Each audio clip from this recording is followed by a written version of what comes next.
Maroon, 28th to the 30th of April. Remember, Maroon signifies our ancestors, how hard they worked. Every time that I remember the only slavery. We bring to you another Explore Carriacou and Pitamatic, and the next big event inside of Carriacou, you all know it is the Carriacou Maroon and String Band Music Festival to be held April 28th to the 30th. So today we are going to zero in on the day number 1, which will be the Village Maroon. It was decided that the Village Maroon will be held inside of Bialo this year. And I know we often say Bialo Maroon, but the correct name for it is Limlair. Because why? If you look on the 1784 plantation map, you will not see Bialo. What you would see is Limlair. Because why? Limlair is the original name for the estate. Similar to Dumfries, we always say Dumfries Maroon and not 6 Roads Maroon. Yes, where the Maroon takes place is 6 Road at 6 Road Cross, but the original name for the estate is Dumfries. Same way with Lemley, it is going to happen at Bialo Junction, right by the big pond. Bialo, meaning watering bay, came afterwards. So Lemley consisted of over 500 acres of land. In the late 1700s, it was owned by the name of Hugh Monroe, and Limlair got its name from Limlair in Scotland, which is home of the Monroes. As I just said, it was owned by Hugh Monroe, hence got its name Limlair, which is where Hugh Monroe came from in Scotland. That estate produced indigo dye, so I'll take you down to Ningo well, where you will see the well which was instrumental in the production of the dye indigo. And it also produced cotton, and it was said that Limlair exported a vast amount of cotton. Lemley and Dumfries, we know that Carriacou has very fertile land, and yes, Limlair was one of the leading estates back then. So we have to continue in the legacy of our foreparents. We know that the Maroons, there aren't any mountains in Carriacou, but because of hard labor, they ran away into the hills, from themselves into a community, from themselves into a group. They started uniting to cook and rear animals, and today we continue in the legacy of cooking. And that's what we do today. We continue the cooking in the legacy. So on a Maroon Day, what you can experience, the first thing you will experience is the early morning libation at 6 a.m. which will take place at the Bialo Junction. Early morning libation with the blowing of the shell, the wetting of the ground, sharing animal blood in memory of our loved ones who died, which will followed by the cooking of the Maroon food. And when we say Maroon food, we mean saraka, right? So it consists of everything from our farm and everything from our garden. So we have stew peas, rolled rice. We do not grow rice in Carriacou, but because it's an African dish, that's where the rice comes in.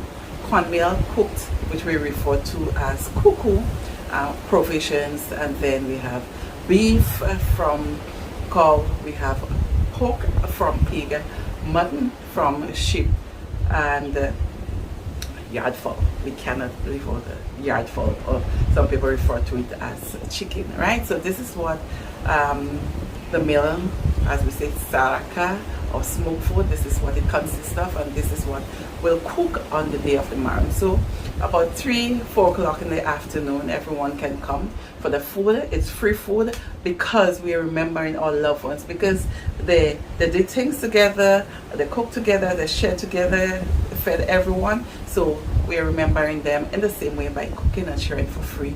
And then later on the evening, we'll have, of course, the official opening of the Maroon Festival with speeches, followed up by the Flambeau Parade. Well, the Flambeau Parade, the cultural entertainment Flambeau Parade, carried the little Massentos, because you know, long ago they did not have any form of electricity, right? So they used the Massentos as a way to guide them or to lead them from the plantations. They used it for light. So we're going to do the same thing. We're going to beat the drum. They say it's traditional that the drum starts beating at 8, and that is going to happen on that night, and end with live stream band music. So that is what you can expect on Friday the 28th, and that is what we are speaking about today. Limlair Estate, Lemley being instrumental in Carrico in the production of dye, which we exported, cotton, which we exported, and also sugar, right? So right now I am at the information booth on the Limlair Estate, which was done by the Green Tourism Authority, and I'll show you here. These are the names of the last enslaved who worked on the Lemley plantation. The names who worked on the Lemley plantation. We do not have any marks for them, because in those days they did not get a decent burial. We'll go down to Thibo Cemetery, where Hugh Monroe and his son was buried. I'll show you that. But the enslaved who did not get a decent burial, where can we find marks for them? So probably what can done, we can do mark in memory of them. But they really worked hard. The toils and the suffering of their ancestors. Oh, I missed out. Another thing that is going to happen, we're going to take out a plate which will be thrown in the lagoon or the sea in memory of our loved ones again, those who died at sea, and just in memory of them. Yeah, let's check out the names, some of the names who will last work on the plantation. Maybe I can show you the booth.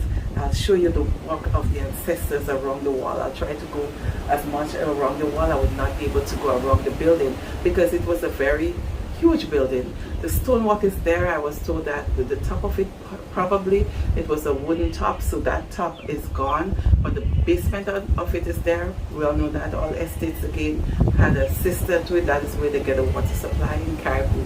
We do not have any rivers, we do not have any lakes, so we build cisterns to use for water. We build cisterns to catch water so we can use, so there is a cistern on the estate as well, right?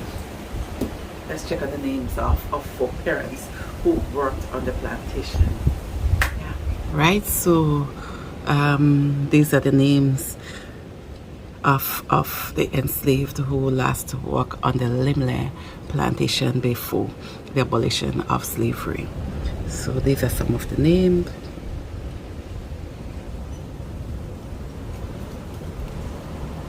Yeah, that's from A and comes across. Oh, Dingwall. I see a Dingwall.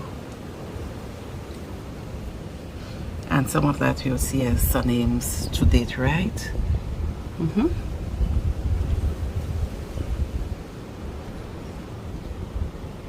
So I'm sort of brushing it through, but whenever you're in Carrico, and for those of you who live in Carrico, you can come and check it out for yourself. It is important to know your history. It is important to know who you are, where you came from, and why you're here. Yeah? People who do not know their history is like a tree without roots. So know your history so you can stand tall and firm and speak intelligently about your past and what your foreparents went through, right? So you can come and check it out for yourself as well. But these are some other information here: the flora and fauna of Carrico, my enemy, and a wonderful view overlooking at the Grenadine Islands. Yeah, it's gonna get a bit windy now.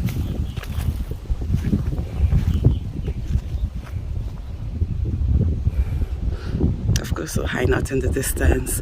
You have Union Island out there. You have let me see if I can zoom in.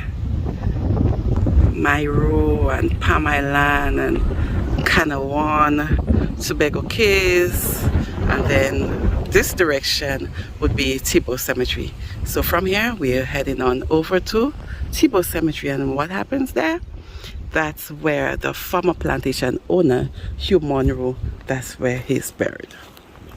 So remember me saying to you the top portion, which was probably built of wood, is no longer here. It's gone. Yep, decayed. But this is the cistern, and it's very deep. Don't look at it like that. It's very deep. It's very big. All these parts of the house as to what is what and where is the rooms and the kitchen, I do not know. This was something that was a part for something, again, that was used on the estate. The steps to go up, maybe a room or something, I don't know. Right, so this is where Hugh Monroe lived. The estate owner, and he's buried at Thibo. Our foreparents, they built it. Where they're buried, we do not know. Because why? They did not get a decent burial. We know how they worked hard, they labored, and come April 28th to the 30th, we're going to remember them. I spoke about the Friday, so Saturday would be Strings in the City, the cultural explosion featuring our traditions here in Carriacou, our dances, our drumming. You know that the enslaved on the plantation, when they got a bit of freedom, they beat the drums. And in beating the drums, it sort of frustrated the owners of the estate, and in dancing saw the similarities in the dances, and that's how they were able to connect which tribe they were from, right? So this is another part of a building. As to what it was used for, I am not sure if it was a kitchen area or what it was, but I'm seeing the red clay and what looks like an oven. You know me and these animals, so I am not going inside. But whenever you come to Carriacou, or those of you who live in Carriacou, you can come and check it out for yourself.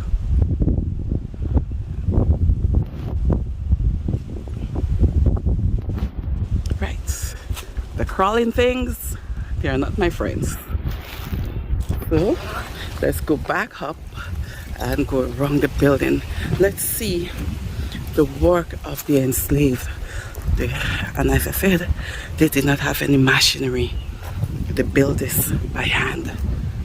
Yep, look at the height of it and the neatness. It was built in the mid 1700s, and it's still standing to date.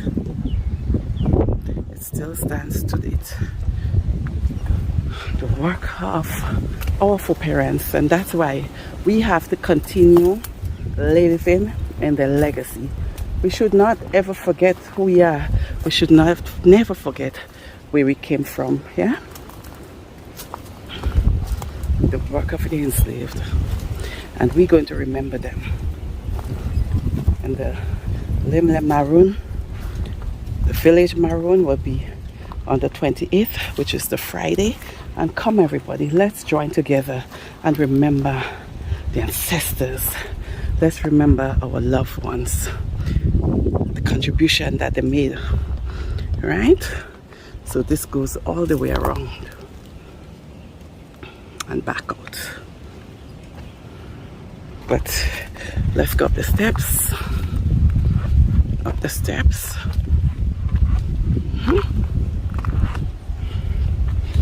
And we'll go around to exit. Right, so thank you very much for viewing this part. Do not stop viewing. Do not end the video. We're continuing down to, well, first we'll go to Ningo, and then we'll go to Thibo Cemetery, where Hugh Monroe is buried, right? Let's view inside the system.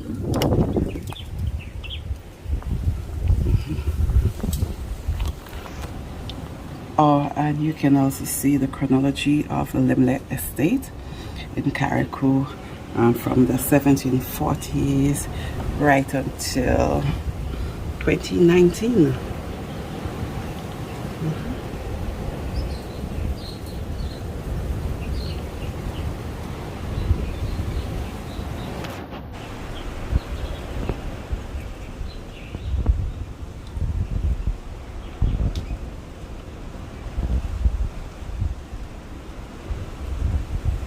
So come check this out for yourself.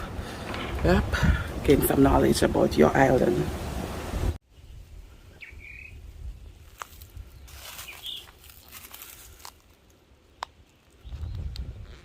So that was about a 5-minute walk exiting the trail from the Great House. And we always say that our foreparents left us with a very good connection of roads. In the 1784 estate map, you would see that Lemley was bounded with Bel-Air. So in order to go up to Bel-Air, you can take the right after coming from the estate.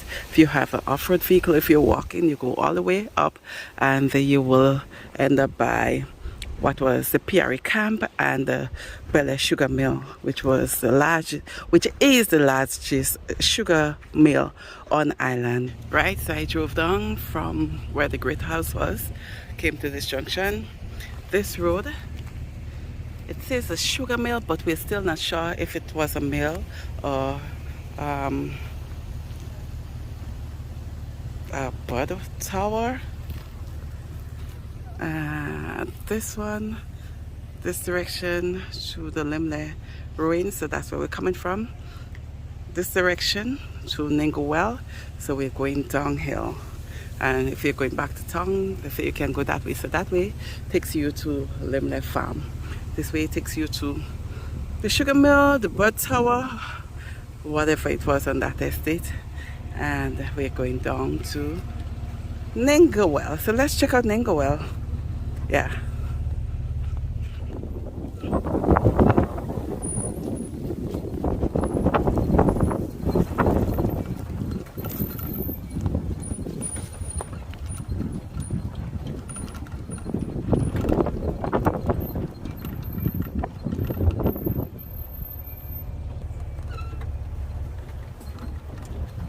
So coming down from the estate house, when you get to this point, you'll see a sign under the tree there. If you're walking, you can enter from there. If you're not walking, then if you're not walking, then you're driving. So go all the way down to the road and make a right turn. So now we out on the main. We make a right to go to Ningo well, or to go to see the mausoleum, or to Thibo cemetery. We make a left. Mausoleum of where Hugh Monroe is buried.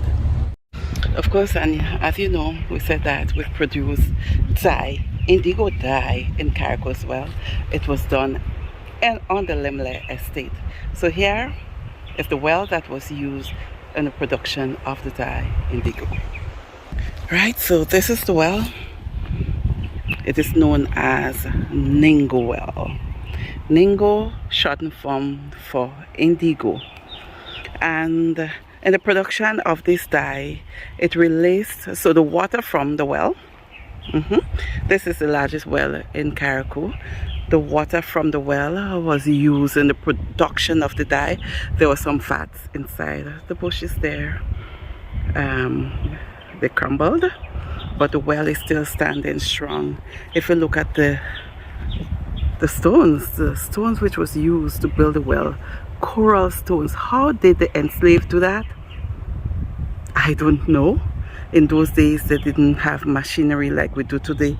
How did they climb to this height?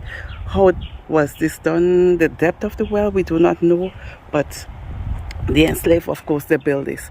So they built it, the water inside of the well, they used it in the boiling process to produce the dye indigo, which was exported.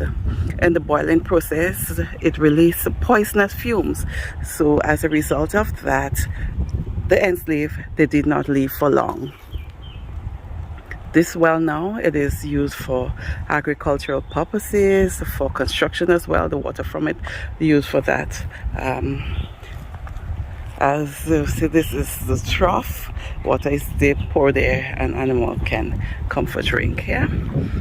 So Ningo well form part of the Lemley estate as well, where we produce the dye indigo. So now we are entering into Thibo cemetery, and we have left the estate house where Hugh Monroe lived, and we're entering into Thibo. No, the enslaved, they're not buried here. As we know, in those days they did not get a decent burial. So who's here? You may be wondering, well, why we're at Thibo cemetery, right? So in front of me is where the former owner of the estate, Hugh Monroe, and his infant son, this is where they're buried, right? So if we get more on the inside as we're about to enter Mausoleum, this portion was redone by the ministry, I believe, and the Bialo community group, and this was the former headstone that he got. So in memory of Hugh Monroe, Esquire of Lemley, who departed this life on October 30th, 1778 at the age of 49, and of John Monroe, his infant son, who was born on the 14th of February and died on the 12th of April 1771. So Hugh Monroe died in 1778, his son died 1771. Of course, this was done by the slaves themselves. They built it. The slaves on the estate, well, not the slaves, sorry, the enslaved on the estate did not get a decent burial, but of course the owners of the estate, they did. So in case you're in the Limlair Thibo area and you want to check it out, look for that big tamarind tree. That big tamarind tree. When you get down, you turn to your right and you look for that big tamarind tree, right? So today we are zeroing in on Lemley estate. As we know, upcoming is the Lemlair Maroon. We say Bialo, of course, because Bialo is where the Maroon would be held, the cooking of the food in Bialo Junction. Maroon and String Band Music Festival, Friday, April 28th to Sunday the 30th. 3 days of intense and rich cultural diversity on display. Day 1, Friday, April 28th, Bialo Village, 6 a.m. The opening rituals, wetting of the ground and blowing the shell. 3 p.m. sharing of the smoked food, Saraka style, into the flambeau parade and official opening ceremony. Day 2, Saturday from 11 a.m. Strings in the city. Downtown Hillsborough transforms with the sweetness of live string band music. Then at 7:30 p.m. we all journey to the Botanical Gardens for cultural explosion. And the night ends with a sterling performance from Sabrina Francis and Solid the Band. Sunday, April 30th. Day 3, Sunday's party night. It's all about the bands. From 4 p.m. at Paradise Beach, come see performances from cultural groups and Kiriku's live bands. It's a long weekend, so we're gonna make it an all-nighter. Saturday tickets cost $40. Sunday tickets cost $20. Groups of 10 pays a special price, $50. Kiriku, Maroon and String Band Music Festival. Let's celebrate our traditions and culture. They fortify us against adversities.